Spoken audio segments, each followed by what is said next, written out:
Neskamutiko ugari bildu ziren arkupen. Batzuk urduri samar zeuden. Handik gutxira, hainbesten saiatu dituzten euskal kantuak abestu eta dantzatu behar zituzten eta horien artean Aitor zegoen. Eta zuek kantau bia dozue ala? Bai, baina falta diez bi pertsona, gure taldien. Bueno, baina gerotxu hau kantau inbiozu, ze kantu kantau biozu? Zergatik ez. Eta asko ensai hau dozu? Bai, Etxian, espilo aurrian eta ibilizera, ala zein lagundu dizu? lagunak. Lagunak ondoan zituen iratzek ere abesteko gogoa zuen. Eta zuek kantarin parte hartzeko prest? Bai, baina Eurabisok ez. Zuk orduan kantau ingo dozu. Bai, Eta ze kantau biozu edo, ze... iritsi da eguna.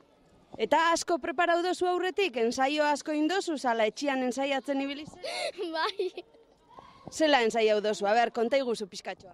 Ba, lagunekin. Grabaketarako egoki prestatutako agertokira igo ziren talde guztiak banan-banan. Amaia Txintxurretaren aurkezpenen ostean, erritmo eta tonu askotariko kantuak entzuteko aukera egon zen arkuten. Rock'n'rolla, zikitresa, paiasuen abestiak, baladak, nahi beste aukeran denek kantatzeko eran. Amaitu urretik, partartzaile guztiek kantariko abestia kantatu zuten batera. Lagunen batek parte hartzen da? Bai. Eta ze kantau bia dau zure lagunak? Nerekin. Eta lagundu diozuzuk ensaiatzen eta preparatzen? Abestia eman, anoberna kantatzen. Orduan gaur zela pentsatzen duzu, ingo da bala. Ondo. Zeinek parte hartuko da, bia, konta eguzu? Nire aizpa eta lagunak. Eta ensaiatzen eta ibili da aiztia etxian? Bai, Eta ze moduz moldatzen da, lagundu diozu? bai.